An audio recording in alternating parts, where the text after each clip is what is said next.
भगवंशन भगवान की वृंदावन बिहारी लाल की अयोध्या राम लला की श्री हनुमान जी महाराज की उमापति महादेव की समस्त भागवतों की गुरु गोविंद भगवान की भक्त्यो भगवान की मंगलम सर्वश्रोत्राणां पाठकांच मंगलम मंगलम सर्वक्षेत्राणां भूयो भूपति मंगलम मंगलम भगवान शंभो मंगलम मृगपध्वजा मंगलम पार्वतीनाथ मंगलाय हरोहरा। श्रीमद्भागवत महापुराण 18 पुराण के अंतर्गत श्रीमद शब्द जो श्रीमद शब्द से समलंकृत किया गया भगवान है तो खाली 3 जगह आया है। श्रीमद भागवत महापुराण, श्रीमद भगवद गीता और श्रीमद वाल्मीकि रामायण। यानी परमात्मा का जो चिंतन, परमात्मा की रास्ता खाली 3 ही है और 3 को श्रीमद शब्द से समलंकृत किया। बाकी 17 पुराण में श्रीमद शब्द कहीं उल्लेखित नहीं हुआ। तो ये विचारणीय है कि इतना श्रीमद शब्द बहुत बड़ा व्याख्या है उसके पे। श्रीमद शब्द से श्रीमद भागवत महापुराण, श्रीमद भगवद गीता और श्रीमद वाल्मीकि रामायण। तो यहाँ पर 5 अध्याय भागवत में दिशा निर्देश दिया गया। महात्मा के विषय में है कि पहले इसको अच्छी प्रकार से समझ ले। इसका जो दिशा निर्देश है, रास्ता, कैसे श्रोता होना चाहिए, कैसे वक्ता होना चाहिए और इसकी विधि क्या है, इस 7 दिन के लिए पूरा जो है बड़ा सुंदर विधान बताया। किस प्रकार से इस कथा का आयोजन करे। ओम नमो नारायणाय श्री गणेशाय नमः, श्री सरस्वती नमः, श्री गुरुभ्यो नमः। यम प्रव्रजन्त मनुपेत मुपेत कृत्यम द्वैपायनो विरह कातरया जुहाव पुत्रेति तन्मत्तया तरवो विनोदः तं सर्वभूत हृदयं मुनिमा।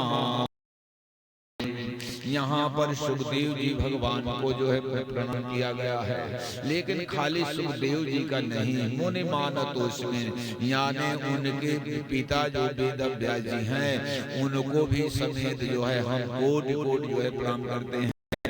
जिनका माँ के उदर से जन्म ले ही जन्म हुआ वो जंगल की ओर जो है दौड़ने लगे।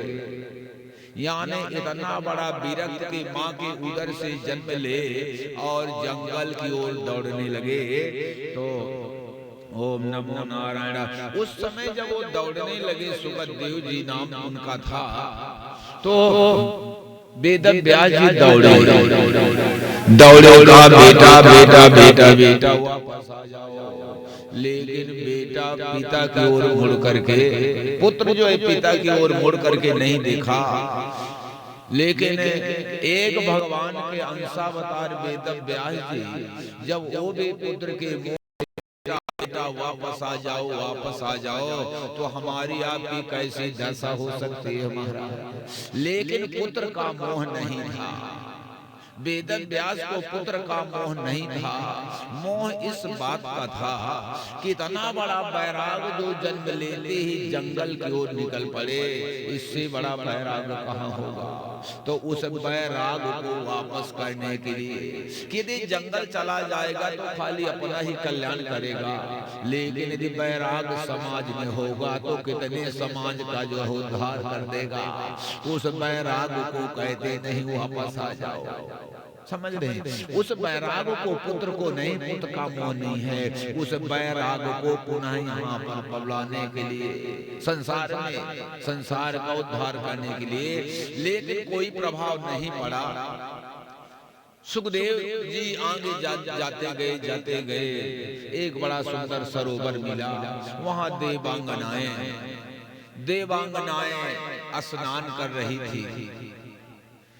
जैसे स्नान कर रहे थे तो सुखदेव भी जा करके नंग धड़ंग निर्वस्त्र थे। उन्हीं माताओं के बीच में जब स्नान करने लगे, लेकिन न उन माताओं के कोई प्रभाव पड़ा और न सुखदेव जी के मन में कोई प्रभाव पड़ा।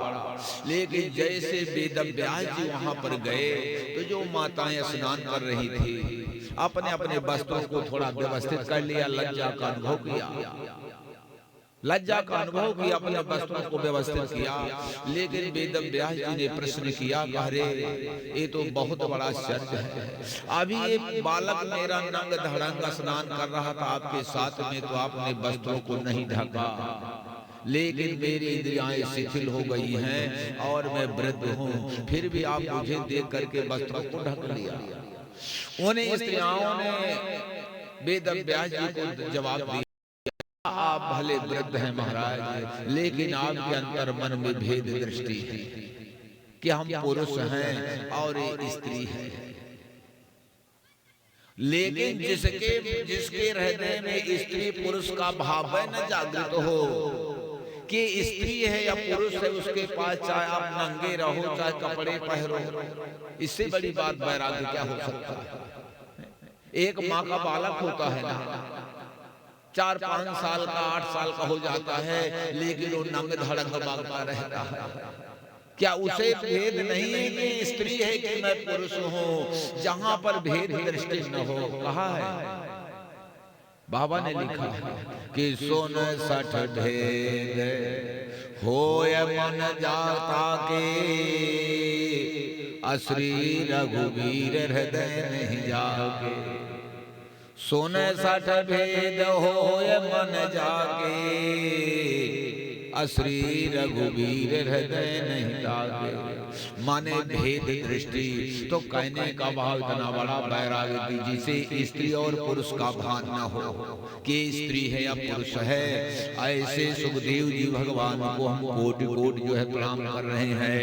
तो यहाँ ओम नमो नारायणाय नैमि से सूत मासीनो मभिवाद महामतिम कथामृत रस स्वाद कुशला सौन ब्रवीत। नैमिषारण्य में 88,000 ऋषि उस पावन पवित्र नैमिषारण्य तीर्थ में 88,000 ऋषि जो एकत्रित हुए महाराज।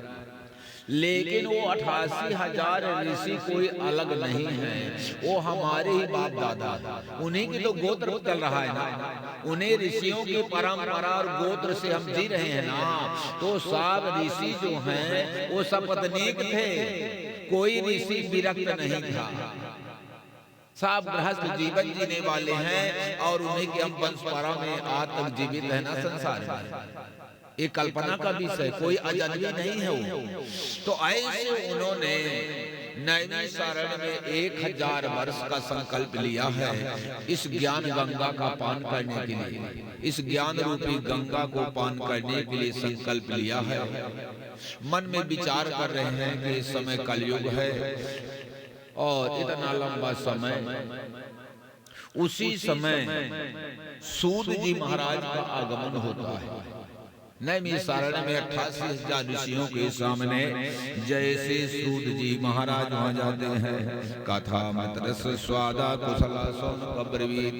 88,000 ऋषि वहां पर जब सूत जी महाराज को देखा, लेकिन वो दीर्घ ऊर्ध्वगामी है, कोई 100,000 वर्ष का है, कोई 50,000 वर्ष का, कोई 80,000 वर्ष का। वो इतने जो है और ऊर्ध्वगामी यानी उनकी अबाध गति है। वो चाहे भगवान के पास चले जाएं, चाहे ब्रह्मा के पास चले जाएं, चाहे शिव के पास चले जाएं, कोई रोक टोक करने वाला नहीं हो।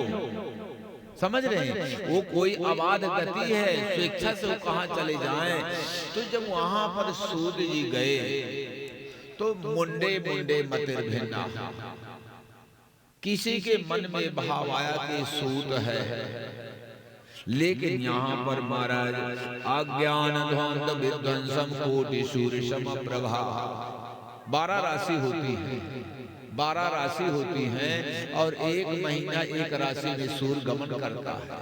लेकिन बताते हैं कि जो सूत जी के ज्ञान की पराकाष्ठा थी, करोड़ों सूर्य के समान जो है उनकी ज्ञान की पराकाष्ठा का वर्णन किया। एक सूर्य नहीं, ऐसे करोड़ों सूर्य का जो प्रकाश होता है, ऐसी उनकी ज्ञान की पराकाष्ठा का प्रकाश का पुंज था, जो वहां पर नैमी सारण में 88,000 ऋषियों के बीच में पहुंच रहे हैं। तो जैसे गए, लेकिन सूत जी की अवस्था 20 वर्ष की, और कथा सुनने वाले तो अभी आपने उनकी आयु को भी आकलन किया। तो जैसे वहां पर गए तो मुंडे मुंडे मतिर भिन्ना, सूत जानते हैं, सूत का भी उल्लेख मिला कि सूत उसे कहते हैं जिसकी माता दूसरी जाति की हो और पिता दूसरी जाति का हो, अनमेल शादी, और उसके द्वारा जो संतान की उत्पत्ति होती है उसे भी सूत कहा जाता है। कर्ण को कहा था ना कि सूत पुत्र, सूत कहा गया। तो यानी सूत के दो काम हैं। ठीक है, सूत है, लेकिन सूत के दो काम बताए कि पहले तुम्हें किसी राजा के रथ का संचालन करो, राजा का रथ चलाओ, और दूसरा व्यासपीठ में भगवान की आप कथा करो, भगवान की आप कथा अमृत रस का पान कराओ। ये दो बातें हुई, लेकिन एक बात ध्यान देना, जीवन में कथा का जो भाव है, आपने चमड़ा देखा होगा, रास्ते में कहीं यदि मरा हुआ चमड़ा की पशु पड़ा हो और आप स्पर्श हो जाए तो आप पवित्र मान लेते हैं। स्वाभाविक है कि हम पवित्र हो गए, थोड़ा कपड़ा बदलेंगे, नहाएंगे, गंगा जल छीटेंगे, है। लेकिन वही चमड़ा, वही एक पशु का मरा हुआ चाम जब धीरे धीरे एक वाद्य यंत्र में लगाया जाता है और धीरे धीरे वो सेवा करते करते जब भगवान के गर्भगृह में पहुंच जाता है, तो उसका वो जो अपवित्रता का भाव है, जातिगत दोष, वो जातिगत दोष उसका हमेशा के लिए समाप्त हो जाता है। उसमें अब जातिगत दोष नहीं है, क्योंकि वो भगवान को पकड़ लिया और भगवान की सेवा में लग गया, मरा हुआ चमड़ा। वही तो बात है। तो उसका जातिगत दोष भी समाप्त हो गया। दूसरी बात यह है, ये आप सबको देखते हैं, ये हड्डी है, ये शुद्ध हड्डी है और वो कीड़ा इसको निर्माण करता है। लेकिन आप भी कहीं हड्डी का स्पर्श हो जाए तो अपवित्र मान लेंगे ना। लेकिन यही हड्डी धीरे धीरे धीरे धीरे चलते चलते और जब भगवान के पास पहुंच जाती है तो भगवान के सिंहासन में इसकी पूजा होने लगती है। यानी जीवन में इसका जातिगत दोष और अपवित्रता फिर उसमें नहीं रह जाती। तो इसके परीक्षाओं में आने के बाद वो जातिगत दोष का भाव हमेशा के लिए समाप्त हो जाता है। कहा है कि जाति पात पूछे नहीं कोई, हरि का भजे सो हरि का होई। कितनी सुंदर बात कि जाति पात पूछे नहीं कोई, हरि का भजय सो हरि का होई। कुछ जाति पात नहीं। तो वहां पर महाराज शौनक ब्रवीद ओम नमो नारायणाय। शौनक जी निवेदन किए, बड़ा सुंदर आसन दिया, बैठाया, वंदन अभिनंदन किया, सूर्य जी का पूजन किया। लेकिन छोट बड़े का मतलब नहीं है। एज का 3 प्रकार के वृद्ध होते हैं, शील वृद्धि, वयो वृद्धि और ज्ञान वृद्धि तथा विचार।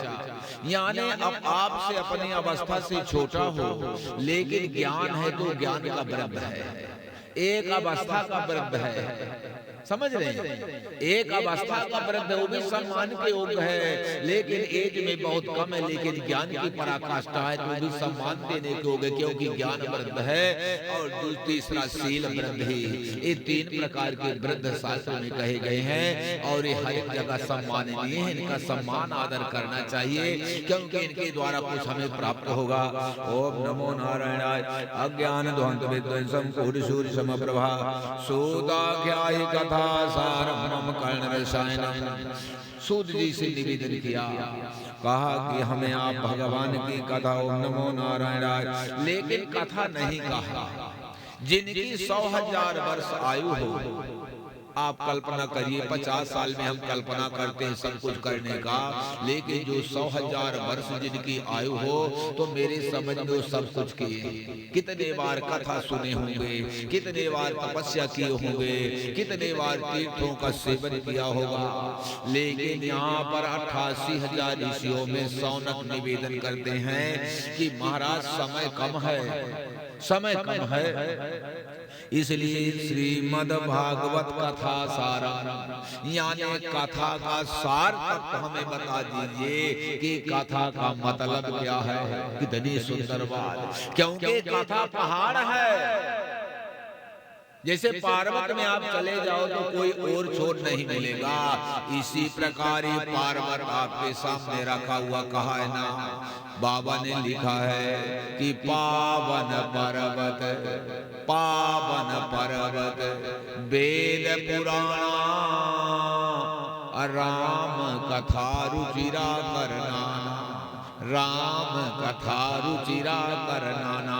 लेकिन महाराज कुछ पर्वत जो है परमात्मा को प्राप्ति कराने वाले हैं, लेकिन कुछ विषयी हैं महाराज, कुछ पर्वत बड़े विषयी हैं, यदि उनमें आप चढ़ोगे तो फिर वहां नहीं पहुंच पाओगे। तो कितने विषयी हैं, कहा है कि गृह कारज नाना जंजाला, ते अति दुर्गम शैल विशाला। ये विषयी है, ये विषयी पर्वत है कि ग्रह कारज नाना जंजाला, अति अति दुर्गम शैल विशाला। कोई इसका और छोर नहीं है, कल्पना करते करते जीवन शांत हो जाता है, लेकिन कल्पनाएं अनंत हैं, अनंत अनंत कल्पनाओं से और इसकी ऊर्जाएं निकल रही हैं, लेकिन एक दिन हमेशा के लिए शांत हो जाता है। महाराज ये भी सही है। और एक और कहा है कि लागत अति पहाड़ कर पानी, अब विपिन विपत नहीं जाय बखानी। कोई वर्णन नहीं किया जा सकता, ये भी सही है। लेकिन कुछ परमात्मा को प्राप्त कराने वाले भी वहां चढ़ गए तो कहा है कि शैल हिमांचल, शैल हिमांचल आदिक जेते, अचेत्र कूट जस गावहि देते, चित्रकूट जस गावहि देते। इन पर्वतों में जो चढ़ा उसे परमात्मा अपने पास जो है खींच लिया है। तो श्रीमद् भागवत कथा सारम यानी कथा का सार, वास्तविक हमें कथा का मूल समझना चाहिए। तो 12 स्कंद हैं, 12 स्कंद में यदि समय मिलेगा तो कथा का खाली हम सार ही बताएंगे। 7 दिन में खाली कथा का सार ही आप समझ पाएंगे, और सारे प्राप्त करने की जरूरत है। सार सार को गहिरे हो थोथा दे बहाय, बाकी तो कितनी कथा आएगी, कहाँ आप ले जाओगे। गठरी बांधने की जरूरत नहीं है, हमें मूलभूत जो तत्व है वो रस प्राप्त हो जाए। ओम नमो नारायण, ओम नमो नारायण। माया मोहिनी रचैवो वैष्णवे कृते कदम, ये घोरे कलो प्राप्ते जीव सुरताम गदाः, क्लेशः सहज सोदने किं परायणं, श्रेयस्याम यद्विवेक्षया पावनानां च पावनं, कृष्णं प्राप्ति करत तत्व साधन तदुनाः। जिस सार तत्व के द्वारा भगवान की प्राप्ति हो जाए वही हमें आप रास्ता बताइए, कथा मत बताइए। आप रास्ता हमें बताइए, किस रास्ता से हम आप चले जाइए।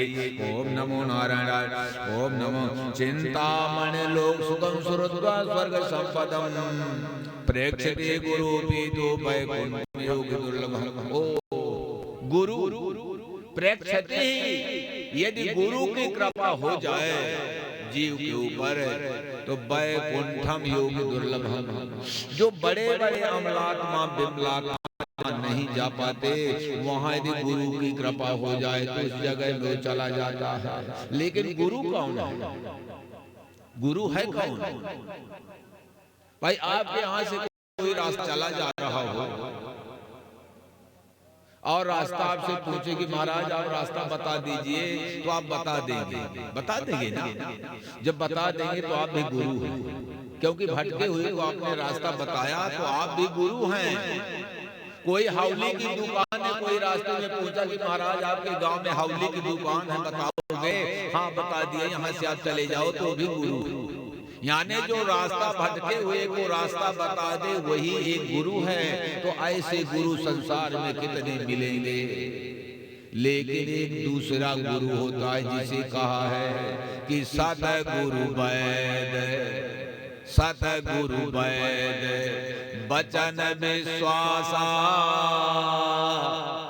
संयम यह न विषय कयासा। ये साधारण गुरु है, साधारण सभी रास्ता बता देगा, लेकिन वहां की रास्ता बताने के लिए सदगुरु की जरूरत है। अंतर हो गया, एक गुरु है खाली, लेकिन एक सदगुरु है जो उस रास्ता को आपको पकड़ा दे, उसे सदगुरु कहते हैं। यदि वो अपने वाणी के द्वारा बता दे कि इस रास्ता में चलना है तो आप वहां पहुंच जाएंगे।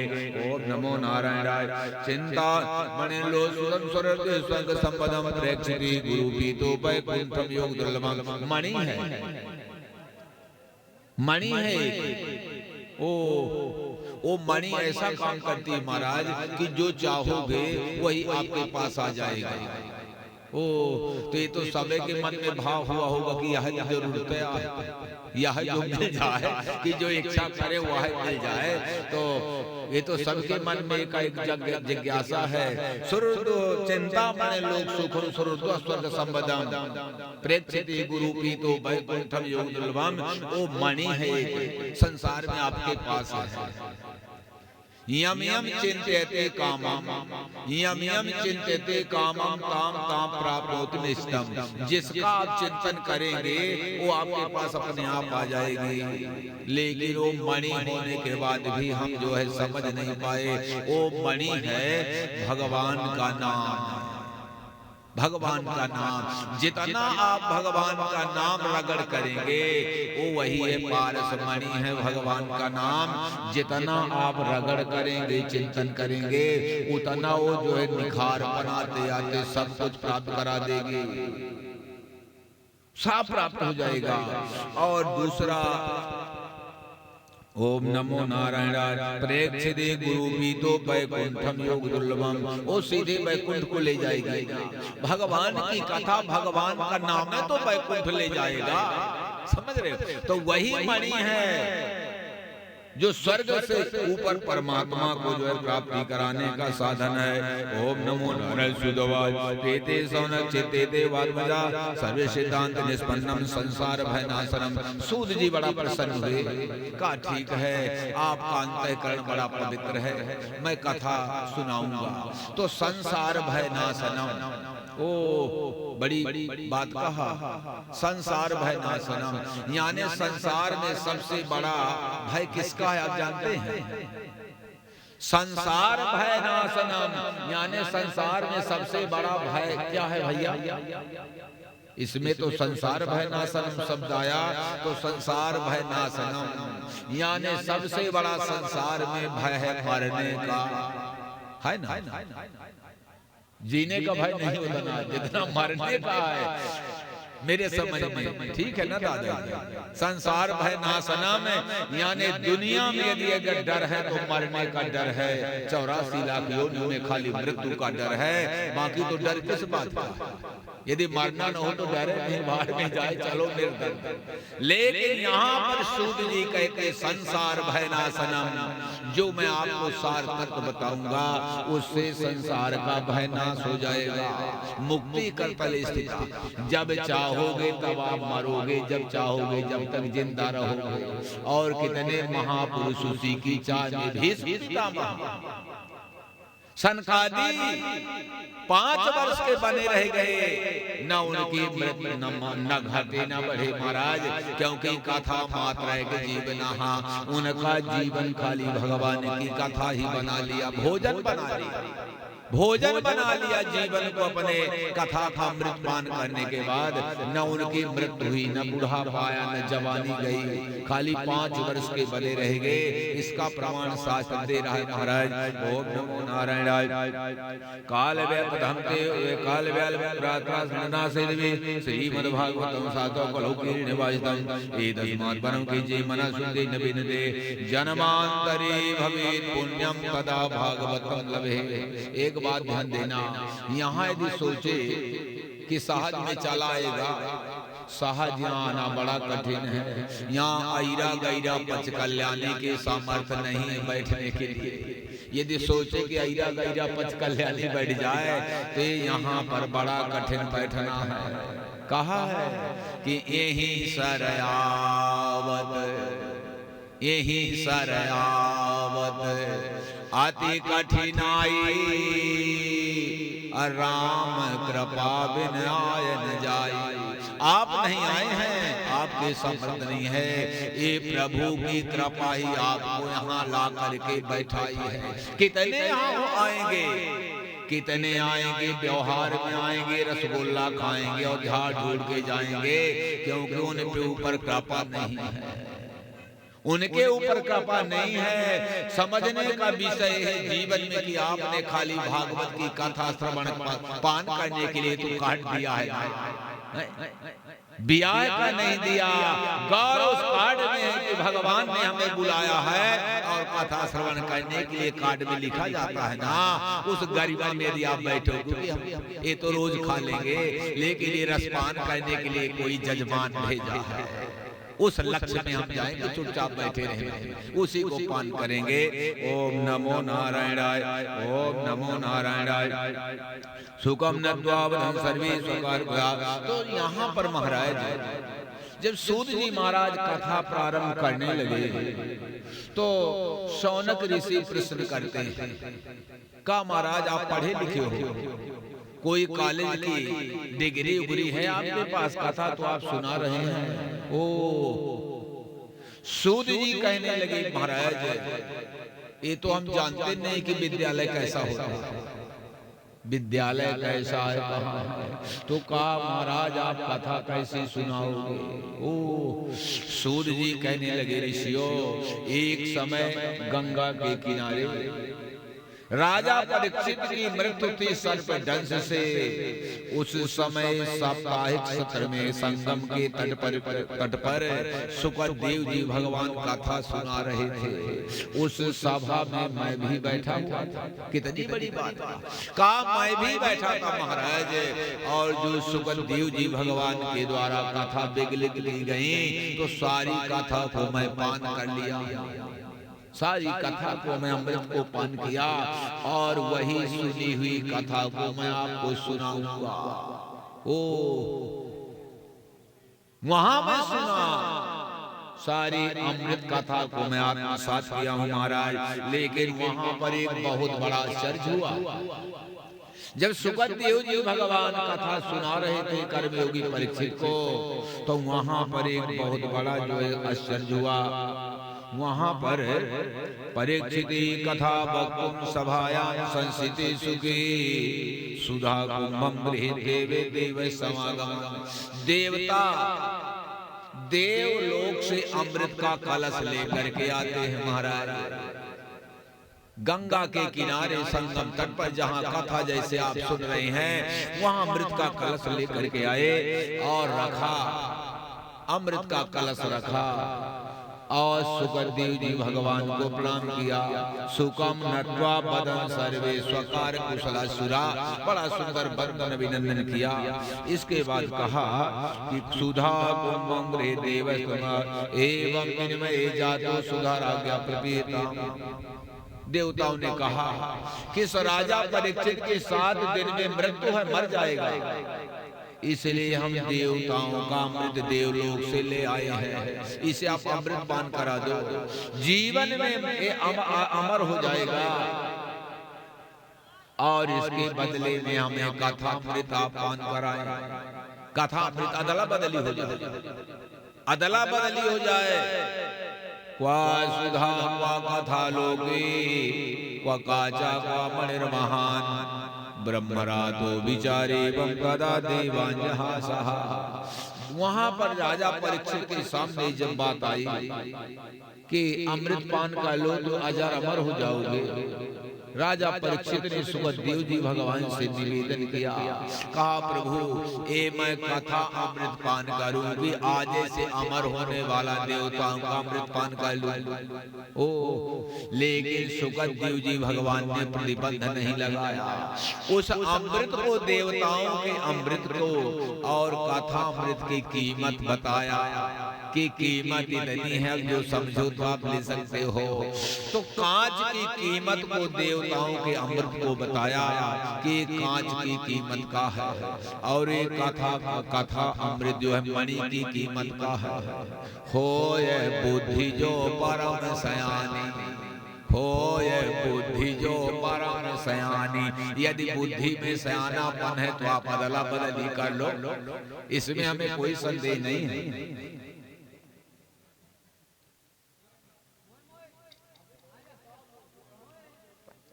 जय हो लाली, अच्छा ध्यान दिए, वाह अच्छा ध्यान दियो पानी को, वाह। ओम नमो नारायण। तो इस प्रकार से तो वहां पर जब सुखदेव जी राजा सुखदेव जी भगवान ने कहा कि तुम्हारा जैसे विचार हो अदला बदली कर लो, उस समय राजा परीक्षित कहने लगे गुरुदेव मैं मणि को बेच करके कांच नहीं लूंगा, मणि को बेच करके और कांच को मेरे सामर्थ्य नहीं है, ले जाओ इसे। यानी देवताओं की मजाक किया, देवताओं की मजाक किया और देवता भयाक्रांत हो गए, भयभीत हो गए और अमृत के कलश को लेकर के चुपचाप चले गए। अब बात यह है कि भगवान की कथा हो रही है तो इसमें तो सबका अधिकार है ना। पंच भौतिक जगत में पेड़ पौधों को, पशु पक्षियों को, भागवत धर्म में सबको बैठने का सबका सम्मान कथा का, लेकिन वो वहां सामने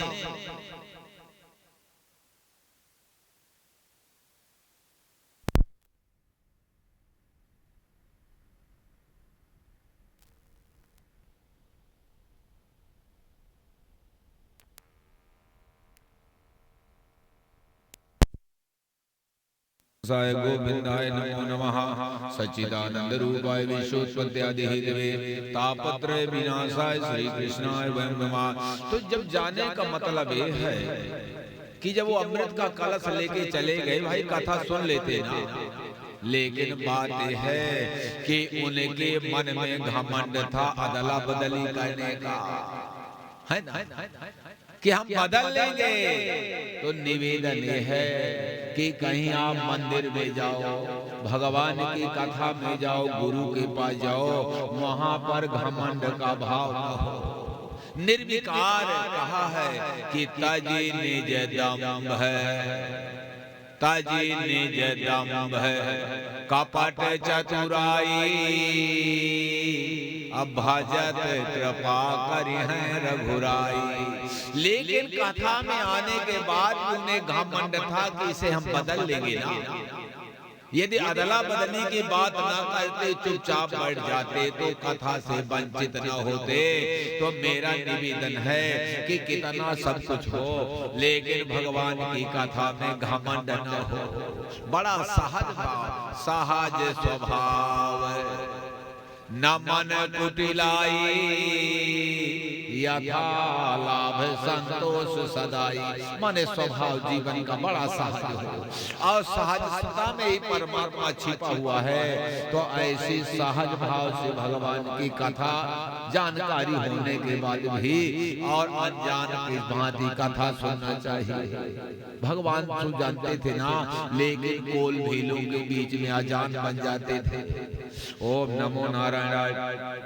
श्रीमद्भागवते वार्ता ब्रह्मणां दुर्लभा राज्यो मोक्षना वीक्ष पुलाधात मेषाः सतलोके तुलमृत तुलनः लघुन्यानि जातानि गौरविनवः तदा ऋषिगणाः सर्वे विस्मयं परमयोः मेरे भगवद् रूपं साधनतः वर्णाश्रम भयपूर्ण फलदायकं सप्ताश्रमेण सर्वथा मुक्तिदायकं शनकाद्यै पुरा प्रोक्तं नारदाद्या परे यद्य ब्रह्म समसनता सुरसिनाः सप्ताश्रमदि कुमार दृश्यभाषिता नमो नारायणाय।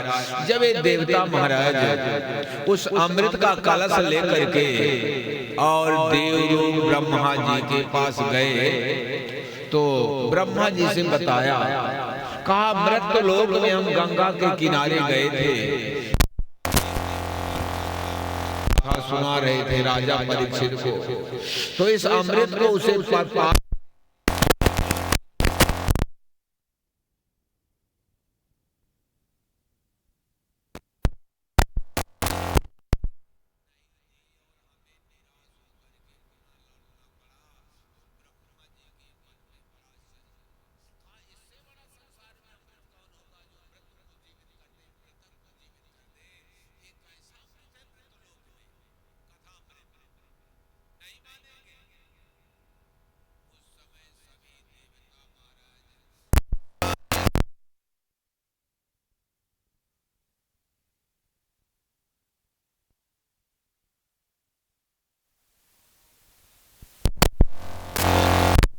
रखा और एक पलड़े में श्रीमद् भागवत को रखा।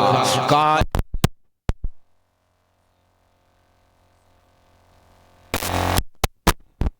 तौलना शुरू किया महाराज, तो बाबा ने लिखा है कि तात स्वर्ग अपवर्ग सुख है, तात स्वर्ग अपवर्ग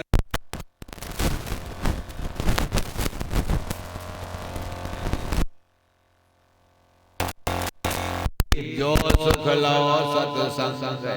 लेकिन इसका पलड़ा नहीं उठा, सब हल्के पड़ गए संसार के जितने भौतिक सुख सुविधाएं हैं और वास्तविक में सुख है महाराज कि जन्म से लेकर के अंतिम श्वास तक वो सुख है। लेकिन वो क्षण क्षण में विपत्ति आए वो सुख नहीं है, वो खजुली है। जैसे खजुली में थोड़ा आनंद आया फिर कष्ट हुआ, तो फिर वही आनंद कहते हैं कि जीवन में जो आनंद सिंधु सुख राशि, सिंधु जो आनंद सिंधु सुख राशि सीकर से त्रैलोक सुपासी, ओ परमानंद जो सागर की भांति धीर गंभीर हमेशा परिवर्तन। नदियों का जल आए चाहे कभी ना आए, है ना, आए चाहे कभी ना आए, फिर भी वो मौज मस्ती में तरंगों में जो है, तरंगों में जो है उमड़ता रहता है। कभी उसकी कल्पना नहीं कि आए कि ना आए, वो आनंद है महाराज। ओम नमो नारायण, ओम नमो नारायण। लेकिन यहाँ पर सूत जी कहते हैं कि 7 दिन की कथा 7 दिन का नहीं है, 1000 वर्ष का है। अभी तो आपने सुना, लेकिन 7 दिन का विधान देवर्षि नारद को सनकादियों ने सुनाया। जब ऐसी कथा सूत जी बताते हैं तो सौनकादि ऋषियों को बड़ा संदेह हुआ। का महाराज एक ऐसे आश्चर्य बता रहे कि नारद जी 7 दिन व्यासपीठ के नीचे बैठ करके इस कथा अमृत का पान किया, हमें बहुत बड़ा संदेह है। का क्या संदेह है? कहा नारद जी को दक्ष प्रजापति का श्राप था महाराज कि जितने समय तक एक गाय का दोहन होता है उतने समय तक आप कहीं ठहर पाओगे, और नारद का चित्त स्थिर नहीं है। नारद अस्थिर से, जिसके जीवन की चित्त वृत्ति स्थिर न हो, चल चित्त हो, क्या वो कथा सुन पाएगा? लेकिन नारद का चित्त स्थिर नहीं है, और आप कहते हैं 7 दिन बैठ करके कथा सुने हैं महाराज। प्रश्न कर दिया, वास्तविक में है एक शब्दों में बड़ा संदेह की कथा है महाराज। तो कहा ऐसे स्थिर चित्त का व्यक्ति एक कथा नहीं सुन सकता महाराज। इसके विषय में आप हमें संबोधन करें, संदेह है। सौनक ओम नमो नारायणाय। लोक विग्रह मुक्त से नारद सहित रस जा, विदेश्रवे कुतापि दोषयोगा कुतैषा श्रुतोवाचो अत्रते कीर्तिष्यामि भक्तपुष्टं कथानकम्।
नहीं मांगो। कहने लगे प्रभु आगम पंथ स्वर्गारोहण, इतनी बड़ी बंजर धरती का निवास है और सबका जो है सबको यहाँ करके आपका दर्शन संभव नहीं है, इसलिए आप सबको जो यहाँ आए तो उनको दर्शन दे दिया करना, यही जो है जिज्ञासा है।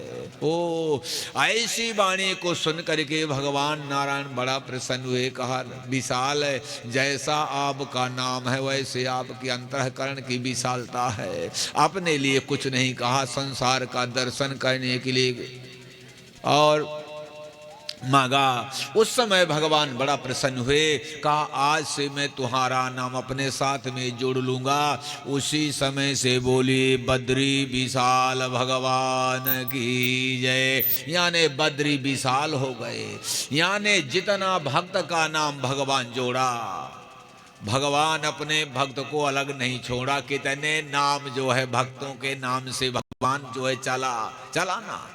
कोई कहता कामतानाथ, कहता है नाथ, ये सब मानव थे, लेकिन उनको भगवान ने अपने साथ में संजोया, क्योंकि वो भगवान के अनन्य हुए। तो भगवान का नाम तो विशाला कहते बद्री नारायण को, बद्री नारायण के ओम नमो नारायणाय। वहाँ पर जो महान तपस्वी ब्रह्मा जी के मानस पुत्र सनत सनंदन सनातन सनत कुमार तपस्या कर रहे थे, वहाँ पर देवर्षि नारद गए, उनका वहाँ पर बड़ा सुंदर समागम हुआ। जैसे देवर्षि नारद बद्री नारायण गए तो चकाचौंध हो गया। सनकाद ऋषियों ने देखा तो कहा कि कैसे यहाँ आ गए। सनकाद ऋषियों ने निवेदन किया महाराज कि कथम ब्रह्मण दीन मुखा कुतः चिंता तुरो भवान त्वरितम गम्यते को तो कुतस गमनम तब। हे हमारे भाई है ना, नारद भी सनकादियों के भाई हैं। कहा हे भाई, वंदनम नंदन किया। कहा कैसे आगमन हुआ, कैसे आप यहाँ आ गए महाराज। लेकिन आने के बाद भी आपका चित्त विचित्त है। इदानीम शून्य चित्तोस्मिन् गत वित्तो जना। हे मेरे भैया, आपका चित्त इस प्रकार से गड़बड़ है, जैसे किसी के घर का धन कोई चोर चुरा ले जाए तो उसका मन बड़ा उद्विग्न होता है। तो आप बद्री नारायण में आने के बाद भी आपकी जो है मनोवृत्तियां ठीक नहीं है, स्थिर नहीं है। क्या कारण है? ओम नमो नारायणाय। तवेदम मुक्त संग से नो चित्तम बद कारण। यदि उचित समझें तो आप बता दें, अपने समस्या का कारण बता दें। ऐसे वाणी को सुन करके देवर्षि नारद महाराज, यहाँ समझने का विषय, बड़े सुंदर कथा का भाव दिया देवर्षि नारद के विषय में। तो देवर्षि नारद बताया कि अहम तुम पृथ्वी यातो ज्ञात्वा सर्वोत्तमामिति पुष्करम चा प्रयागम चा काशी गोदावरीम तथा हरे क्षेत्रम कुरुक्षेत्रम श्रीरंगम सेतु बंधनम एवमादिस्तीर्थेषु भ्रमणानि तस्ततः। देवर्षि नारद कहते हैं कि ऐसे पृथ्वी कहीं नहीं बची जहां पर मैंने भ्रमण ना किया हो। मैं पुष्कर गया, प्रयाग गया, काशी गया, गोदावरी गया, हरि क्षेत्र गया, कुरुक्षेत्र गया, श्रीरंग सेतु बंध रामेश्वरम, सब जगह जो है मैंने भ्रमण किया महाराज। लेकर एक जुगुत न मन ठहरानी, सारी पृथ्वी में बड़े बड़े तीर्थों का भ्रमण करने के बाद भी और मैं पागल हो गया महाराज। यदि न जाता तो बच जाता, लेकिन निचाट पागल हो गया तीर्थों में जा करके मैं। तो कहा बताइए महाराज, धैर्य धारण करिए। तो देवर्षि नारद बताते हैं, ओम नमो नारायणाय ना पश्यम मना संतोष कारकम कलिना धर्म मित्रेण धरे अंबादिता धुना। नारद कहते हैं, कहा जितने मैं तीर्थों में गया सभी तीर्थों में कसाई ही डेरा डार करके निवास बना लिए हैं महाराज। कलिना धर्म मित्रेण धरे अंबादिता धुना, जहां जहां महान तीर्थ हैं वहां कसाई लफंगा लुच्चा हुई डेरा डार के बैठ गए हैं। वास्तविक है। ओम नमो नारायणाय काले ओम न सत्यम नास्ति तपः शौचम दया दानम न विद्यते उदरम भरणो जीवा बकारा कूट भाषिणा। न तीर्थों में कुछ सत्यवादी मिला और न कोई तपस्वी मिला, न आचार विचार करने वाला मिला और न कोई दया करने वाला मिला और न दानी मिला महाराज, कोई नहीं मिला। खाली भेषभूषा बदले हैं, लेकिन भेषभूषा के बाद भीतर उनके कुछ नहीं मिला, कुछ नहीं मिला। वही है कि जाके नख अरु जटा विशाला अतेतापस प्रसिद्ध कलिकाला। तो जो कहा झूठ मसखरी जाना अकल जुग महागुणवंत बखाना। वही स्थिति आज नारद यहाँ रो रहे हैं।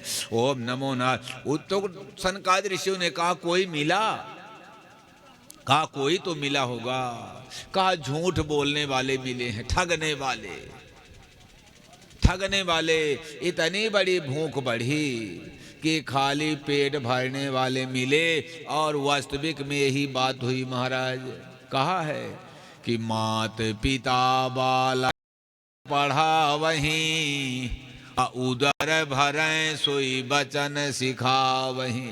खाली पेट की जो है होगा, पेट हो गया, बाकी न वो माता को देख रहा, पुत्र ना पिता को देख रहा, न कुछ देख रहा। खाली वो अपने पेट की उदर पूर्ति में, अपने सुविधा में जो है खो गया। ऐसे मैंने देखा महाराज। मंदा सुमंद मतयो मंद भाग्य नहा द्रुपहा पाखंड संतो विरक्ता सा परिग्रह। कहा मैं गृहस्थ जीवनों के घर में गया, जिस गृहस्थ जीवन के लिए धन की जरूरत है वो एक एक फूटी कौड़ी के लिए भटकता हुआ दिखाई दिया। लेकिन जिस महात्मा के लिए भोजन और भजन चाहिए उसके यहाँ अरबों खरबों की संपत्ति में गुरियारा मार के बैठे। जिनके लिए धन की जरूरत है वो एक एक पैसा के लिए गृहस्थ भटकते हुए दिखाई दिया। लेकिन जिन्हें धन न चाहिए उनके पास अरबों खरबों के धन में वो बैठा हुआ मुझे दिखाई दिया। ओम नमो नारायणाय। तरुणी प्रभुता गेहे श्याल को बुद्धिदायका कन्यान विकृतान लोके दंपति नाम जगलकनम। बड़ी सुंदर बात कहा मैं जब गृहस्थ जीवन के बीच में गया, पारिवारिक जीवन के बीच में भी मैंने खोज किया, तो सनकादिक ऋषियों ने कहा वहाँ क्या देखा? कहा वहाँ अधिक दुर्दशा देखा महाराज। जो देखने के योग दुर्दशा नहीं है वो मैं अपने आँखों से देख करके आपसे बता रहा हूँ। तो कहा बताइए? तो कहा माता पिता के यहाँ जवान कन्याएं शादी के लिए बैठी हैं, कोई कन्या का दान लेने वाला नहीं है। ओ, जिस कन्या का दान लेने के बाद उस कन्या से विशाल वृक्ष का निर्माण होता है, कितनी शाखाएं फूटती हैं उस कन्या के द्वारा, लेकिन आज उस कन्या का कोई दान लेने वाला नहीं है। जवान बैठी, यदि पिता के पास धन न हो, वो कन्या बह जाए, कोई घसीट के ले जाए, कोई किसी को लाज नहीं है। इतना बड़ा मैंने जो है कलयुग में देखा। नारद ने रोया, कन्या तरुणी प्रभुता गेहे, श्याल को बुद्धिदाय कहा। लोग सब बेचने लगे, कन्या बेचने लगे, अपने बालक को बेचने लगे, नगद जैसे बरदा खरीदा जाता पड़वा। जो जितना पढ़ाया लिखाया उतना पैसा में बेचा, कहता मैं इतनी पढ़ाई कराया हूं, लेफ्टिनेंट बनाया हूं, तो खरीदता है। अब आशा करोगे कि बहू आएगी तो पानी देगी, वो पेट्रोल डाल के तुम्हें पहले बारेगी, क्योंकि वो खरीद लिया है। इतनी बड़ी दुर्दशा में नारद जी कह रहे हैं कि श्याल को बुद्धिदाय कहा, कन्या विकृतोलोपा दंपति नाम च कलकनम। जो एक पति पत्नी का जीवन एक रथ का पहिया होता है, ओ जिस प्रकार से एक पहिया से रथ का संचालन नहीं होता, वो पहिया है, एक रथ का पहिया है। लेकिन आज वो पहिया भी निपुट चुका है, और मैंने पति पत्नी को विवाद करते हुए देखा है। पति पत्नी विवाद करने का विषय है, लेकिन मैंने घरों में पति और पत्नी को विवाद करते हुए देखा। महाराज, ये तो बड़ा संभव विषय है ना। लेकिन जो कहा देवर्षि नारद, आज 80% अदालत में मुकदमा जो है दाम्पत्य जीवन के चल रहे हैं। महाराज, कोई चले जाना, आज रिसर्च करके घोषणा किया 80% मुकदमा, क्योंकि विवाह अब होते नहीं। जो आप जैसे महापुरुषों के बीच में जो संस्कार होता है वो टिकाऊ होता है ना, लेकिन आज जो संस्कार हो रहा है वो टिकाऊ नहीं है, वो पैसा का विवाह हो रहा है। पैसे का विवाह होने से कहां जीवन बच पाएगा। महाराज, कोई बचने वाला नहीं है। आश्रमाय रुद्र तीर्थानि तरिस्ततः, जितने आश्रम हैं वहां पर कसाई बैठ गए, टिकट काटते, भगवानों को बेच रहे हैं।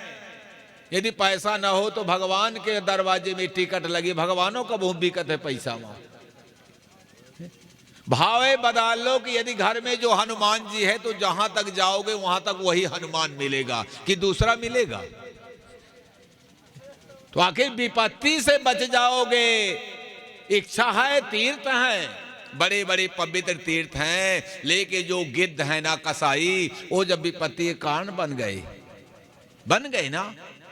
जाना चाहिए, तीर्थ है, तीर्थ में कल्याणकारी। तीर्थों का तो अनादिकाल से महत्व रहा, लेकिन महत्व होने के बाद जब ये सब वहीं डेरा डाल लिए ना, जेब काटने वाले, साफ करने वाले, तो तीर्थों का भी सार तत्व चला गया।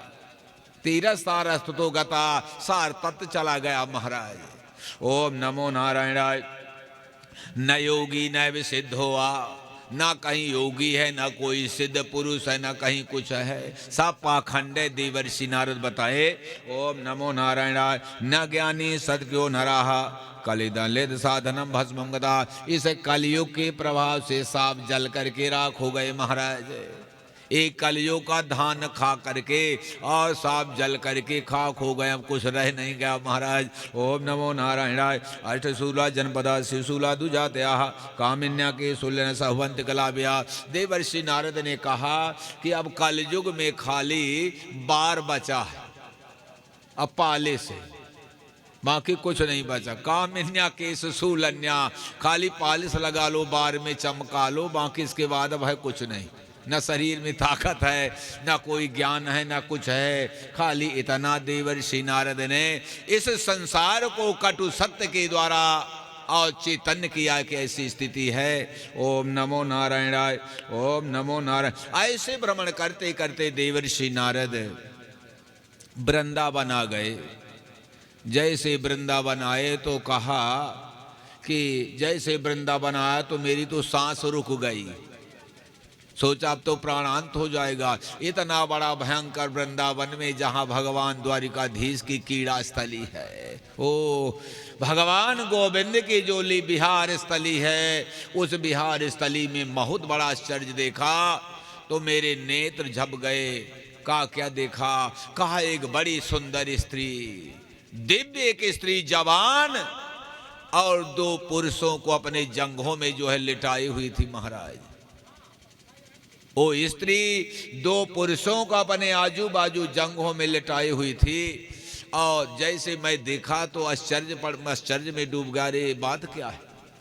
देवर्षि नारद सोचे कि जब दो लेटे हैं तो मैं भी चला जाऊं, जब ये दो लेटे हैं तो मैं भी चला जाऊं। लेकिन नारद कहते मैं विचार किया, अरे नहीं नहीं, नीत है, यदि कहीं एकांत में अकेली स्त्री बैठी हो ना, वहां डायरेक्ट नहीं जाना चाहिए। पता नहीं कौन सा लांछन लगा दे, लांछन लगा दे। इसलिए कहीं एकांत में कौन स्थिति में कैसे वो बैठी हुई है तो लांछन भी लगा सकती है। नारद कहा मैं वहीं पर बैठ गया और देखने लगा महाराज। ओम नमो नारायण। एकाएक कुछ समय के बाद वो स्त्री, वही स्त्री मेरी ओर देखा। जब मेरी ओर देखा तो मैं भी बड़े भाव से देखा। मैं तो देखने के लिए खड़ा ही था वहां। तो जब वो देखा तो मैं भी देखा, बैठेगा बड़ा भाव से। उस समय महाराज बड़े जोर से वो अबला स्त्री आवाज लगाया, भो भो साधो क्षणम तिष्ठ, भो भो साधो क्षणम तिष्ठ, मपि चिंता तब नाशय, दर्शनम तब लोकशय, सर्वथा गहरम परम। अरे महाराज ठहर जाइए, आ जाइए, आ जाइए, मेरे पास आप आ जाइए। और आपके आने से शायद मेरे जीवन की समस्याएं शांत हो जाएं। अब मोहि भा भरोस हनुमंता, अब बिन हरि कृपा मिले नहीं संता। नारद जी से नारद जैसे महापुरुष को जब वो अबला देखा, अरे आओ महाराज आ जाओ, थोड़ा तो आ जाओ। ऐसे बड़ी जोर से जो है बुलाया। ओम नमो नारायण। बहुधा तव वाक्येन दुख शांतिर्भविष्यति, यदा भाग्यम भवेद् भूतो दर्शनात्। अरे मेरे बहुत बड़े भाग का उदय हुआ कि आपका दर्शन हुआ। मैं तो खोज ही कर रही थी, आप जैसे महापुरुषों का खोज कर रही थी। इस प्रकार से देवर्षि नारद गए। देवर्षि नारद ने परिचय पूछा, उस स्त्री से परिचय पूछा कि तुम कौन हो, कहां से आई हो, यहां एकांत में बैठी हो। ओ बड़ा सुंदर स्त्री अपना परिचय दिया। बालोवाज अहम भक्त रीति ख्याता, इमं में तनयो मतो, अज्ञान वैराग्य नामानो, कालयोगीन जर्जरो। का मेरा नाम भक्ति है। ये जो आपको संदेह हुआ जो मेरे जांग में पड़े हैं, ये कोई अजनबी नहीं, मेरे बालक हैं। एक का नाम ज्ञान और एक का नाम वैराग। कालयोगीन जर्जरो, समय के प्रभाव से जवानी अवस्था में वृद्ध हो गए महाराज। इनको मैं जवान करने के लिए महाराज, है? बिल्कुल खोल लिया जाए। ओम नमो नारायण। ऐसे जवान अवस्था में जर्जर हो गई महाराज। ओम नमो नारायण। कहा द्रविड़ देश में मेरा जन्म हो गया, लेकिन अध्यात्म महाराज ये शरीर है। पहले गर्भ में हुआ, फिर बालक हुआ, फिर जवान हुआ, फिर वृद्ध हो गया। कर्णाटक इनका बहुत बड़ा अध्यात्म है। साधारण कथा एक अलग होती है, लेकिन भागवत का जो विषय साधारण नहीं होता। उत्पन्ने द्रविणे साहम वृद्धिम कर्णाटके गता। द्रविड़ देश में मेरा जन्म हुआ, कर्नाटक में मैं बढ़ी। क्वेश्चन महाराष्ट्र गुर्जरे जीर्णतम गता। जैसे महाराष्ट्र के बाद गुजरात में आई, चार अवस्था बताया। यहाँ इसमें बताया कि द्रविड़, कर्नाटक और महाराष्ट्र, गुजरात, ये चार अवस्था होती है जीवन की, है ना। तो चार अवस्था के लिए संकेत, एक कथा का माध्यम अलग है, लेकिन इसी शरीर में घटाया चार अवस्था है।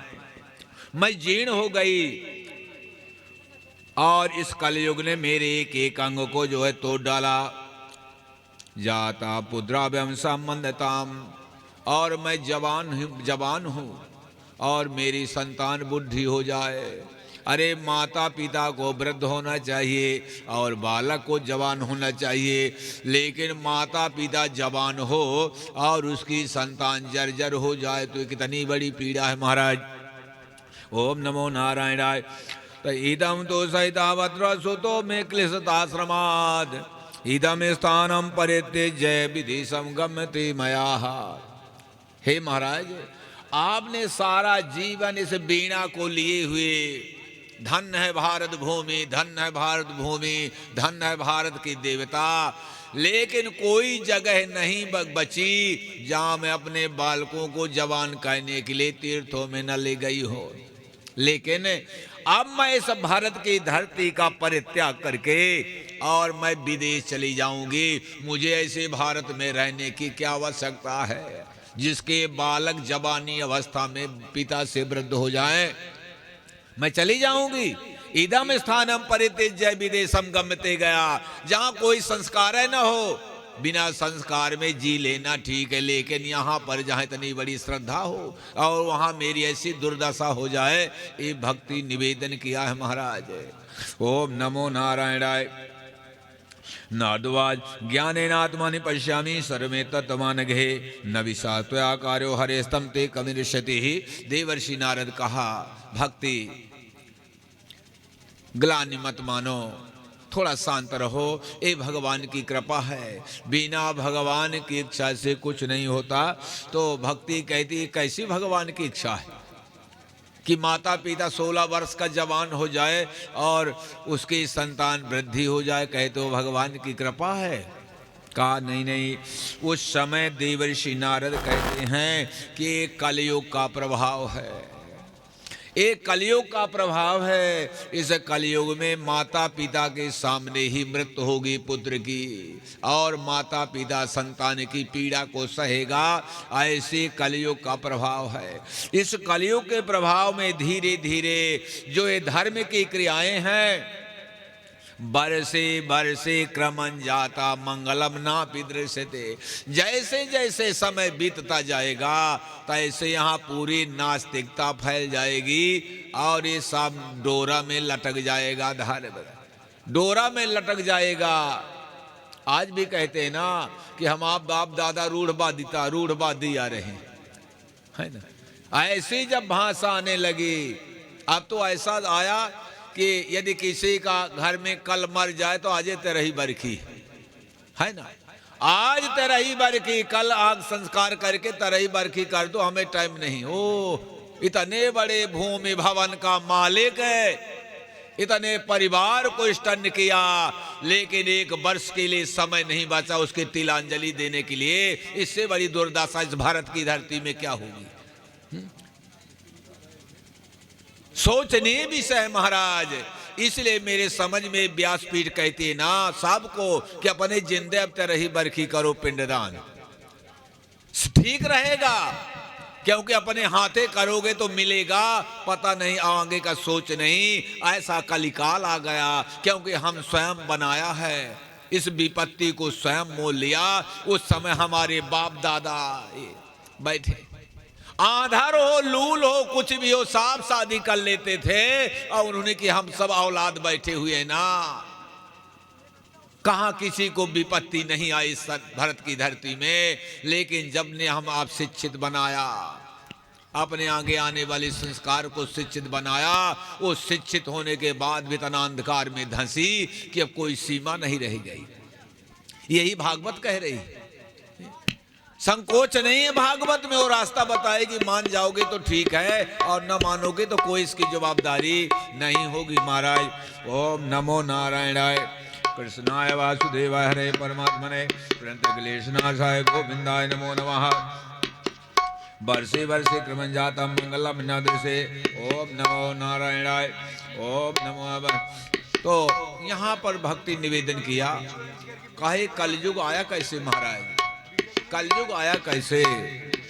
देवर्षि नारद बताते हैं कि जब भगवान द्वापर में भगवान का जब अवतरण हुआ और कौरव पांडवों को निमित्त बना करके इस पृथ्वी का भार हल्का किए और अंत में धर्मराज युधिष्ठिर को राज सिंहासन में बैठाया और अंत में परम धाम के लिए चले गए। जब भगवान चले गए तो पांडव भी उनके पीछे पीछे जाने के बाद गए और उनका जो औरस उत्तराधिकारी था परीक्षित हुआ ना। तो परीक्षित का जब शासन काल आया उसी समय कलयुग का इस धरती में आगमन हुआ, कलयुग का आगमन इस पृथ्वी में हुआ। ओम नमो नारायणाय, ओम नमो नारायणाय। सर्वपदम तदिनाथ कल्याता सर्व साधन बाध का, जो कलयुग सभी साधनों में बाधा पहुंचाने वाला हुआ है ना। हर एक जगह बाधा, सब साधन में जो है बाधा करने वाला हुआ। उस समय एक कलयुग जब आया महाराज, तो बैल है ना, वृषभ है, ये धर्म है। जो बैल होता है शास्त्र में उसे धर्म कहा है। इसलिए आपने देखा होगा जो भगवान शिव है ना, तो वैष्णव है, वैष्णवा नाम यथा शंभु। इसीलिए भगवान जो शिव है ना, तो हमेशा धर्म की लगाम पकड़े रहते, एक मिनट नहीं, क्योंकि महावैष्णव भगवान शिव धर्म को छोड़ने वाले नहीं हैं। तो वृषभ की सवारी भी करते हैं महाराज, पकड़ करके उनको साथ में 24 घंटा तो प्रताड़ित करने लगा। किसी ने बताया कि तुम्हारे राज्य में एक गाय और बैल को कोई कसाई प्रताड़ित कर रहा है। उसी समय राजा परीक्षित धनुष बाण उठाए और जैसे मारने के लिए दौड़ पड़े महाराज। वो कलयुग है, बड़ा चालाक था, साष्टांग पड़ गया राजा परीक्षित के चरणों में। नमया मारणीयोयम, नमया मारणीयोयम सारंग विसारो। अरे मुझे आप मत मारिए महाराज, मुझे मत मारिए। कहा कौन है तू? कहा मैं कलयुग हूँ। कहा क्यों आया है? कहा आया था कहीं मेरा भी रहने के लिए ठिकाना बन जाए, कहीं मेरा भी कहीं ठिकाना बन जाए। तो कहा तुम्हारे में गुण कौन है? कलयुग ने बताया कि सतयुग, त्रेता, द्वापर, इन 3 युगों में जो भगवान की प्राप्ति बड़े बड़े योग साधना करने के द्वारा, तपस्या करने के द्वारा, बड़े बड़े यज्ञ अनुष्ठान करने के द्वारा जो परमात्मा की प्राप्ति का विषय था, तो मैं कलयुग हूँ। कलयुग में खाली मेरे भगवान का नाम ही सर्वोपरि होगा।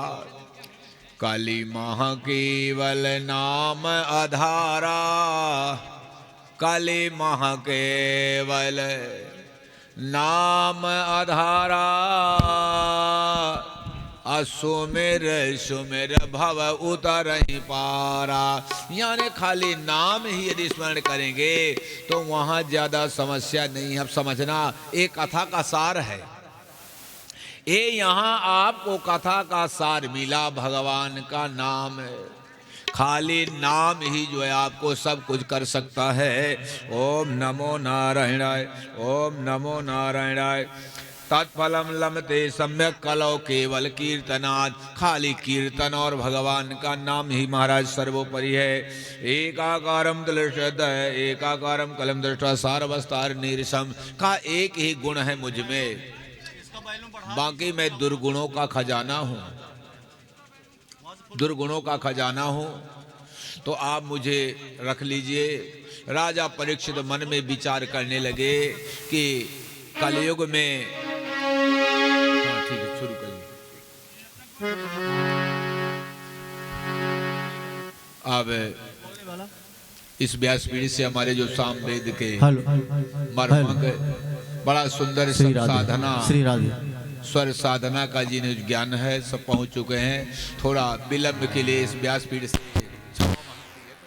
का आज बहुत व्यस्त थी, तो इस व्यासपीठ से मैं उनका वंदन अभिनंदन करूंगा और इस व्यासपीठ की गरिमा को रखते हुए, ये बहुत बड़ा गरिमामय विषय है, तो उस गरिमा को ये सभी बनाए रखते हुए और भगवान की कथा अमृत रस का आप सभी को पान कराएंगे सामवेद के द्वारा। बोली भक्त वैष्णव भगवान की जय। तो इस प्रकार से राजा परीक्षित के मन में संदेह हुआ, आयु कितनी है कलयुग में?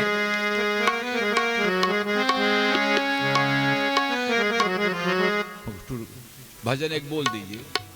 बोली भक्त वैष्णव भगवान की जय हो।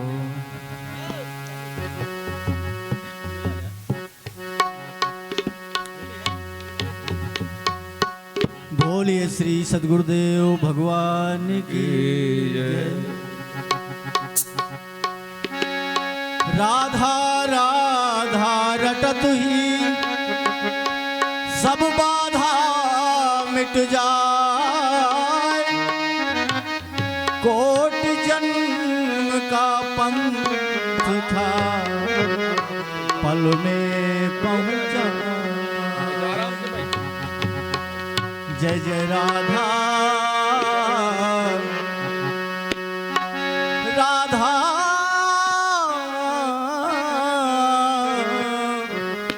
जय जय राधा रमण हरि बोल रे। जय जय राधा रमण हरि बोल। जय जय राधा रमण हरि बोल रे। जय जय राधा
हैं कपोल रे राधा रमण हरि बोल राधा रमण हरि बोल राधा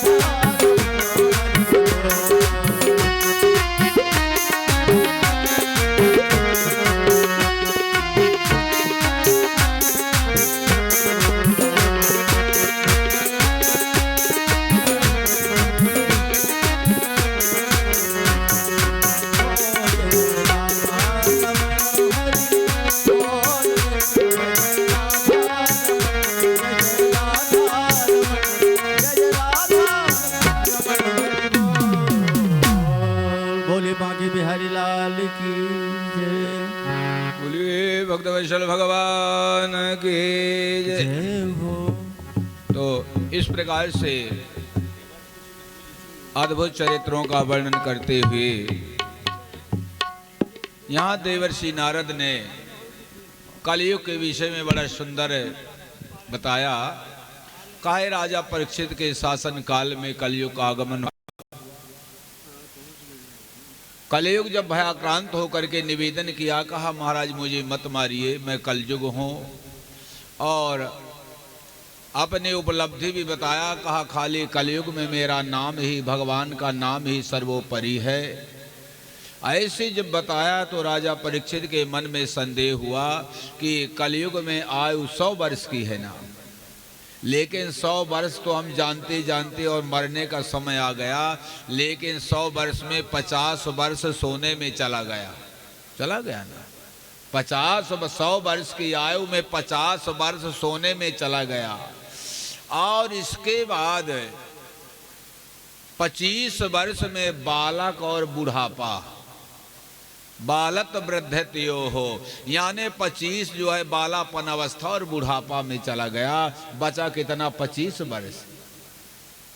तो 25 वर्ष में शेषम व्याधि वियोग दुख सहितम, व्याधि में, वियोग में, दुख में वो 25 वर्ष और झेल करके वो भी समाप्त हो गया। जीवे बारी तरंग चंचल पड़े, सौख्यम कुतः प्राणी नाम। इस प्राणी को, जीव को सुख मिला कहाँ? कहीं नहीं सुख मिल पाया। 100 में 50 तो सोने में चला गया, 25 जो है बालक और बुढ़ापा में चला गया। जो थोड़ा 25 का समय मिला, उसी समय इसके जीवन में बड़ी समस्या आती है। नाती पोता बहू बेटा व्याधि वियोग, इस सब में जीवन पच करके, और अंत में कहा इसे सुख कहाँ मिला। इसलिए राजा परीक्षित ने सोचा कि इसे रख लिया जाए, कलयुग को अपने राज्य में रखा। इस प्रकार से देवर्षि नारद ने भक्ति को बताया। भक्ति बड़ा प्रसन्न हुई। श्री सूतोवाच इति तद्वचनं श्रुत्वा विस्मयं परमं गताः, भक्ति रुचि बचो भूया श्रुतम तज सौनका। भक्तवाज, ऐसे देवर्षि नारद की वाणी को सुन करके भक्ति का जीवन धन हो गया। महाराज भक्ति जीवन में सर्वोपरि है। सारा संसार भक्ति को ही नतमस्तक होने वाला है, लेकिन आज जो है भक्ति ही देवर्षि नारद को प्रणाम किया। आज भक्ति देवर्षि नारद को वंदन करने लगी।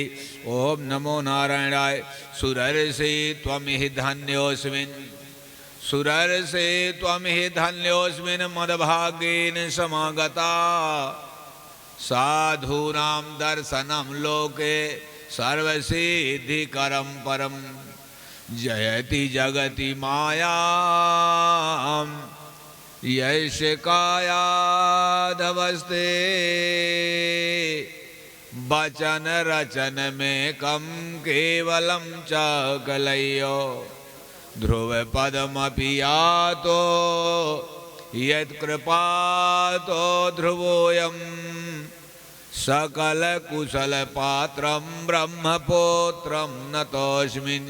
कहा जयति जगति मायाम यस्य कायाधवस्ते।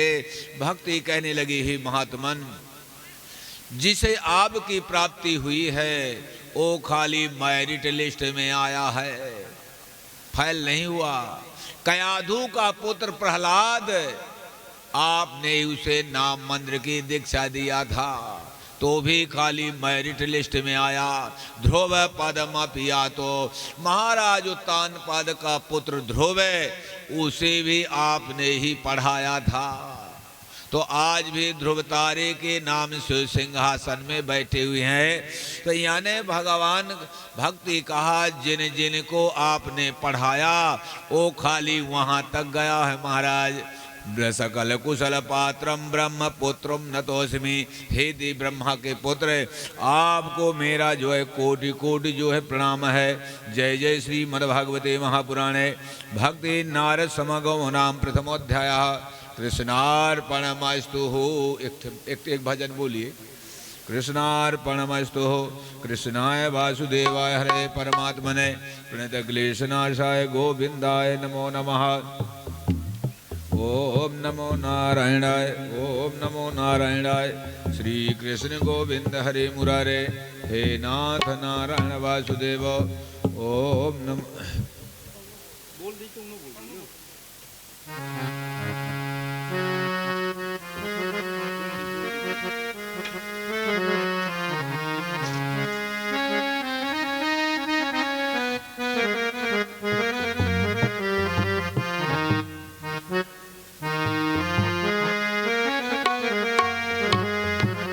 श्री राधे आवाज ठीक कर दो भाई।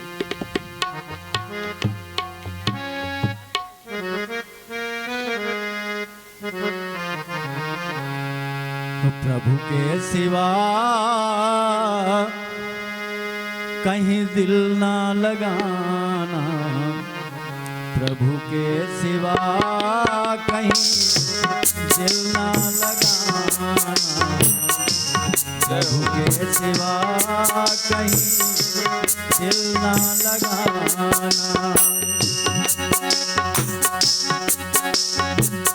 नहीं तो पड़ेगा तुम्हें आंसू बहाना, नहीं तो पड़ेगा तुमको आंसू बहाना। प्रभु के सिवा कहीं दिल ना लगाना, प्रभु के सिवा कहीं दिल ना लगाना।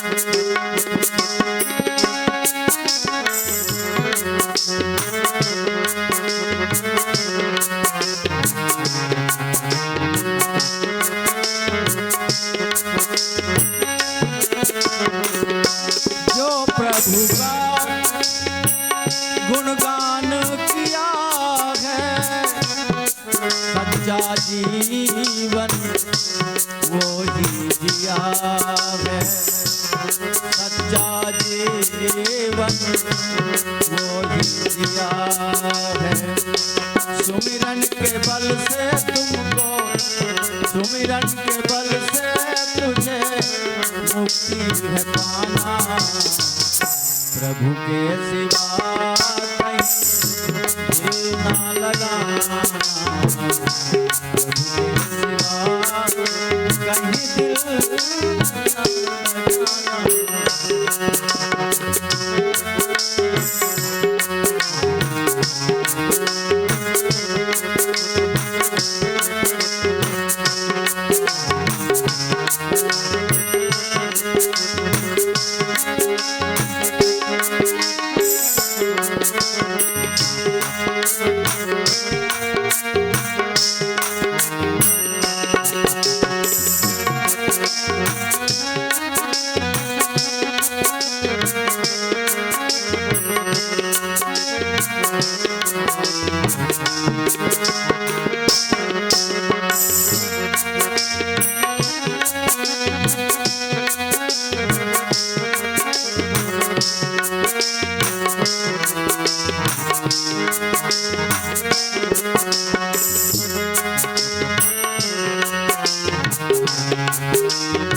बालापन गया आज जवान है, बालापन गया आज जवान है, बीत गया अब समय कहाँ है, बीत गया अब समय कहाँ है, सोच समझ के वक्त गवाना, सोच समझ के वक्त गवाना, प्रभु के सिवा कहीं ना लगाना, सिवा कहीं ना लगाना।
आया जहाँ से वहीं फिर है जाना, आया जहाँ से वहीं फिर है जाना, वहाँ साथ जाए ना ऐसा खजाना, वहाँ पास जाए ना ऐसा खजाना, पूछेंगे तो क्या करोगे बहाना, पूछेंगे तो वहाँ क्या करोगे बहाना, प्रभु के सिवा कहीं ना लगाना,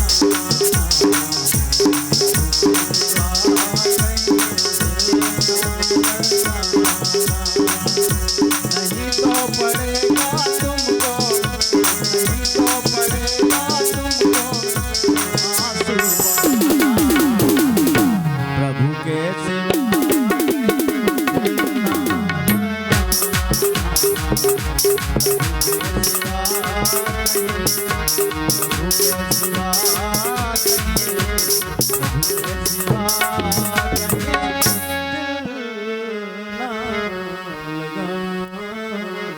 बोलिए भक्त वैष्णव भगवान की जय। अभी आप ज्ञान वैराग भक्ति के विषय में श्रवण किया, भक्ति देवर्षि नारद को प्रणाम किया, कहा आप जैसे महापुरुष से प्राप्त हुए हैं वो सीधे परमात्मा को प्राप्त किए, लेकिन एक बात आप ध्यान देना, कितना भी ज्ञान हो, कितना भी वैराग हो, लेकिन ये संसार की माया शायद छोड़ने वाली नहीं।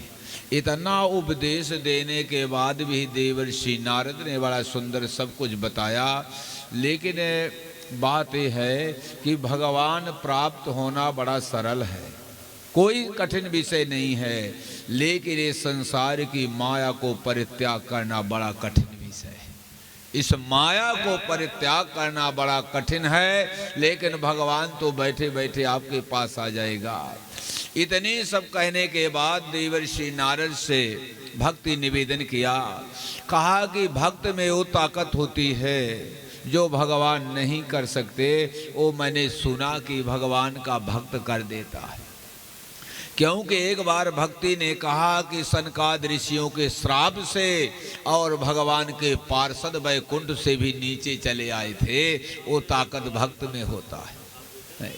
एक महाराज अम्बरीश के विषय में बताया भक्ति का। अम्बरीश थे, जिस अम्बरीश के राज्य को इस पृथ्वी में भगवान का सुदर्शन चक्र चौकीदारी किया करता था।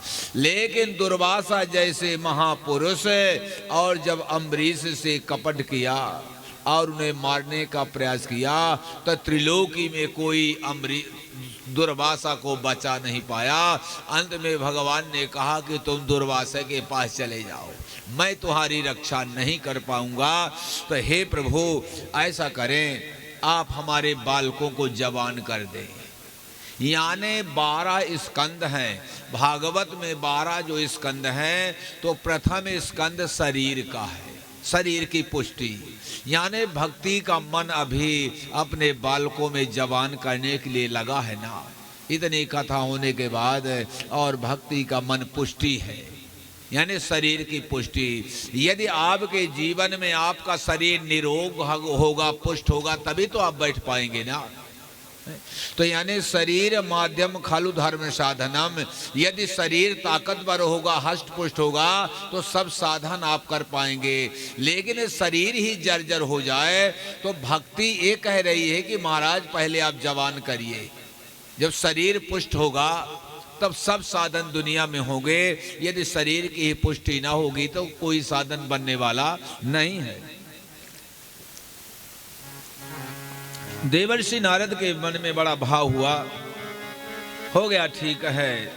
देव भक्ति की वाणी को सुन करके बड़ा विभोर हुए और सोचा जवान कर दूं। देवर्षि नारद को तो जवान करने में कोई संदेह नहीं है। ऐसे देवर्षि जब जवान करने का संकल्प लिया, तयो बोधन ना मेरे कारागृण विमर्दयन। कानों में लग करके देवर्षि नारद ज्ञान वैराग के वेद वेदांत घोष से गीता पाठे मोहर मोहर। वेद वेदांत महामंत्र गीता जैसे भगवान की वाणी कानों में पढ़ने लगे और कहा ज्ञान उठो, वैराग उठो। लेकिन उन मंत्रों का आज किसी प्रकार से प्रभाव नहीं पड़ा, क्योंकि मंत्र जीवित है ना। मंत्र जीवित हैं, लेकिन उन मंत्रों का प्रयोग करने के बाद जब कोई प्रभाव नहीं पड़ा तो देवर्षि नारद भयाक्रांत हो गए। काई बात क्या हो रही है। तो जब देवर्षि नारद भयभीत हुए तो आकाशवाणी हुई, काहे नारद आप भयभीत मत हो, जो आप काम कर रहे हो सफल होगा, लेकिन सत्कर्म करो। ये कैसी बात है भैया। क्या देवर्षि नारद दुष्कर्म कर रहे थे? न उनका कोई संबंध था, खाली भक्ति से मूलत समागम हुआ, उनके पुत्र जर्जर हो गए, जवाने तो कर रहे थे ना। तब इससे बड़ा सत्कर्म क्या हो सकता है। लेकिन वो आकाशवाणी बिना अशरीर वाक कहा सत्कर्म करो, तो देवर्षि नारद का दिमाग घूम गया कि बात क्या है, सत्कर्म की परिभाषा क्या है महाराज।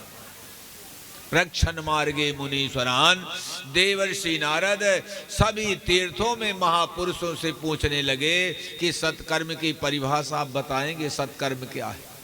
कुछ महापुरुषों ने कहा महाराज भगवान की सेवा करना, भगवान की पूजा करना, किसी का परोपकार कर देना, खड़ा कर देना, गिरे हुए व्यक्ति को उठा करके खड़ा कर देना, यही तो परोपकार है, यही सत्कर्म है। देवर्षि नारद ने कहा ये तो मैं सब कर चुका हूँ, ये सब मैं कर चुका हूँ। तो महापुरुषों ने कहा मजाक करने के लिए आए हो। जब तुम ही सत्कर्म के विषय में नहीं जानते तो दुनिया में कौन बताएगा महाराज। किसी ने नहीं बताया, किसी ने बात नहीं बताया। अंत में देवर्षि नारद के मन में भाव बना कि अब पूछना ठीक नहीं है, मैं अब तपस्या करूंगा, तप करूंगा और तब के द्वारा स्वयं ज्ञान अर्जन करूंगा। यानी एक बात ध्यान देना, जीवन में तप ही सर्वोपरि है। हम आप यहाँ बैठे हैं ना, लेकिन इस संसार की रक्षा करने के लिए कोई तप भी कर रहा है, समझ रहे।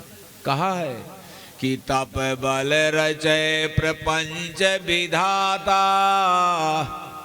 अतप बल विष्णु करहि जन त्राता, तप बल शंभु करहि संहारा, अतप ते अगम न कछु संसारा। तप आधार सब सृष्टि भवानी। भगवान भोलेनाथ बताया कि जितना आधार शिला है ये सब तप के द्वारा सूर्य जो है प्रकाश दे रहा है, तप के द्वारा चंद्रमा शीतलता दे रहा है, तप के द्वारा ये वायु, जितना पंच भौतिक जगत में हम आप नहीं, लेकिन सर्वे भवन्तु सुखिना का तप आज भी संसार में वही चल रहा है। तो देवर्षि नारद के मन में आया कि मैं अब तपस्या करके कहाँ तपस्या करूं, बदरी मन मागता, बद्री नारायण में जाऊंगा और वहां मैं तपस्या करके जो है इस सत्कर्म के विषय में ज्ञान अर्जन करूंगा। ता ओम नमो नारायणाय। जैसे ही बद्री नारायण में देवर्षि नारद गए, तपश्चरामि चात्रेति तदर्था कृत निश्चयः, निश्चय किया। तावद्दर संपुरता तदा तावद्दर संपुरता सनकादीन मुनीश्वरान। तैसे सनकादृशियों का बद्री नारायण में दर्शन हुआ। कोटि सूर्य समाभासा नुवाच मुनिषत्तमाः। जिन सनकादृशियों के ज्ञान की पराकाष्ठा करोड़ों सूर्य का जिस प्रकार प्रकाश हो जाए, ऐसे उनके अंतःकरण के ज्ञान का प्रकाश था सनकादृशियों का। ऐसे देवर्षि नारद जैसे गए तो अपने जीवन को धन्य समझा। इदानीं भूरि भाग्येन बुद्धि संगमस्याः कुमारावृतम श्रीगम कृपम कृत्वा ममोपरि। हे मेरे भाइयों, मेरे ऊपर इस समय कृपा करो। इस समय मैं बहुत बड़ी समस्याओं से घिरा हुआ यहाँ तक आया हूँ। ऐसे देवर्षि नारद बड़ी सुंदर बात कहते हैं। भवन्तो योगिना सर्वे बुद्धिमन्तो बहुश्रुता पंचहायन संयुक्ता पूर्वी सामय पूर्वा। मैंने बड़ी बड़ी अमलात्मा, विमलात्मा, योगात्मा, महात्मा देखे, लेकिन आप जैसे महापुरुष मैंने कहीं नहीं देखा जिनकी आयु 5 साल की ही बनी रह गई।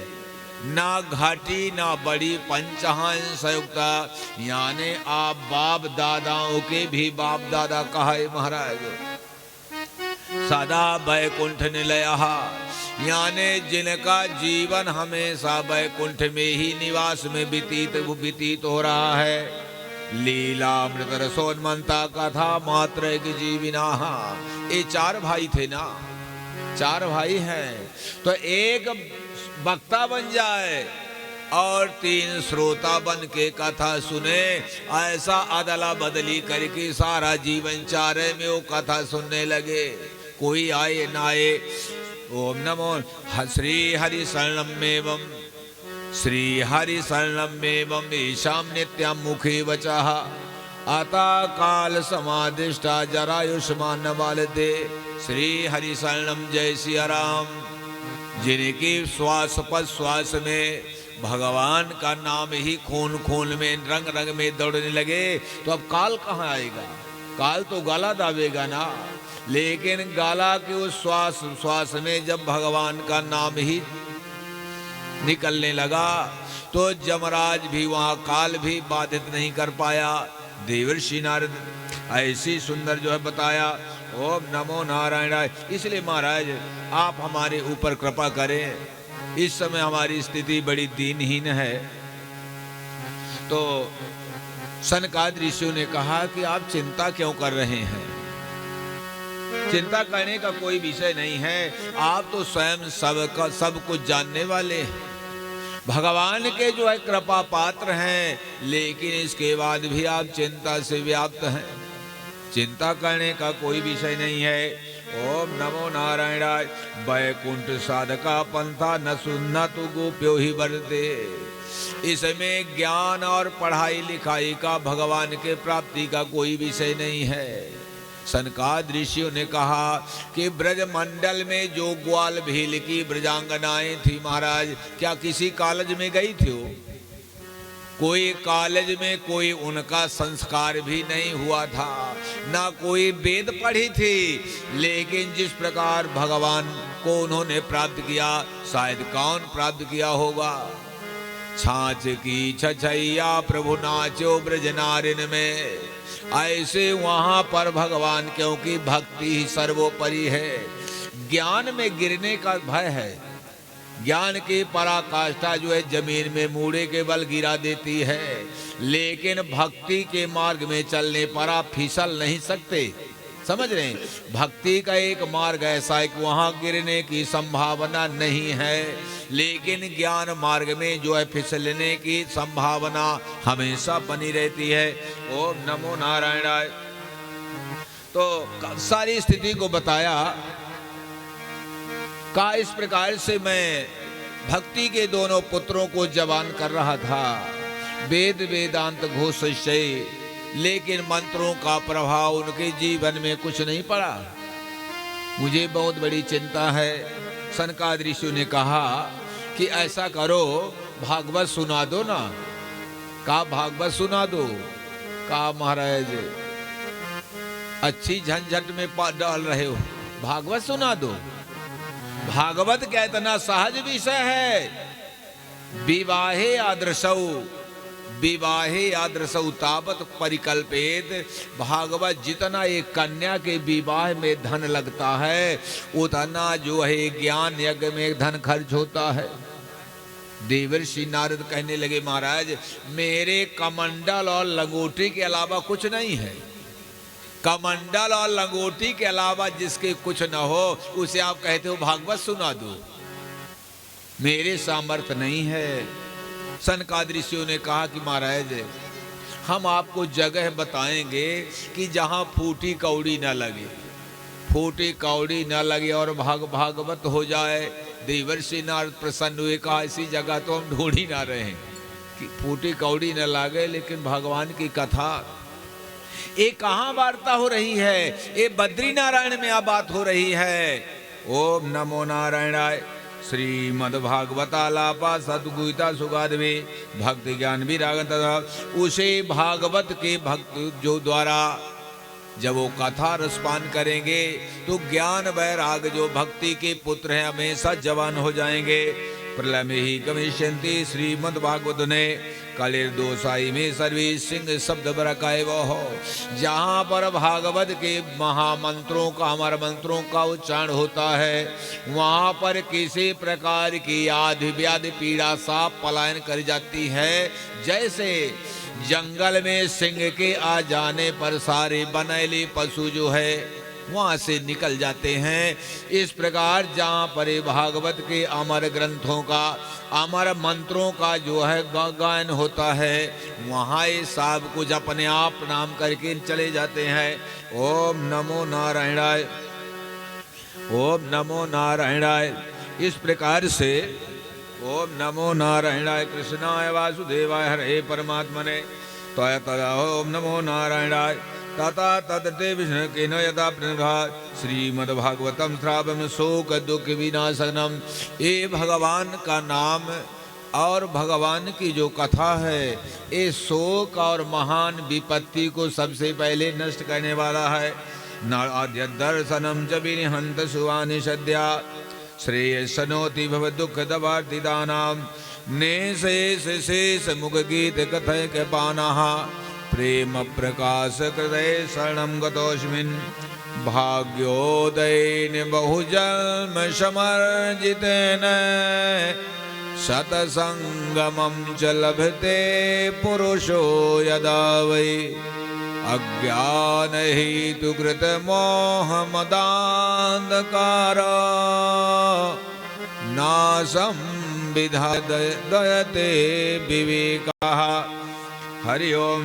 जय जय श्री पद्मपुराणे उत्तरखंडे श्रीमद्भागवत महात्म्य कुमार नारद समागम नाम द्वितीयोध्याय वृंदावन बिहारी लाल की जय। आज अब यहीं पर कथा का विश्राम कर दिया जाए, क्योंकि आप पूरा दिन सभी लोग यहाँ लगे थे।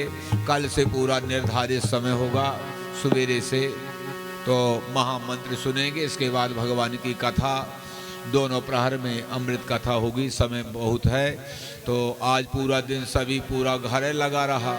रंगे बागी में कहूँ वहाँ कलश ले से जा रहे हैं अगमानू को कहूँ धूप में, तो आज यहीं पर आरती हो। इसके बाद विश्राम होगा कथा का। कल से पूरा सब समय से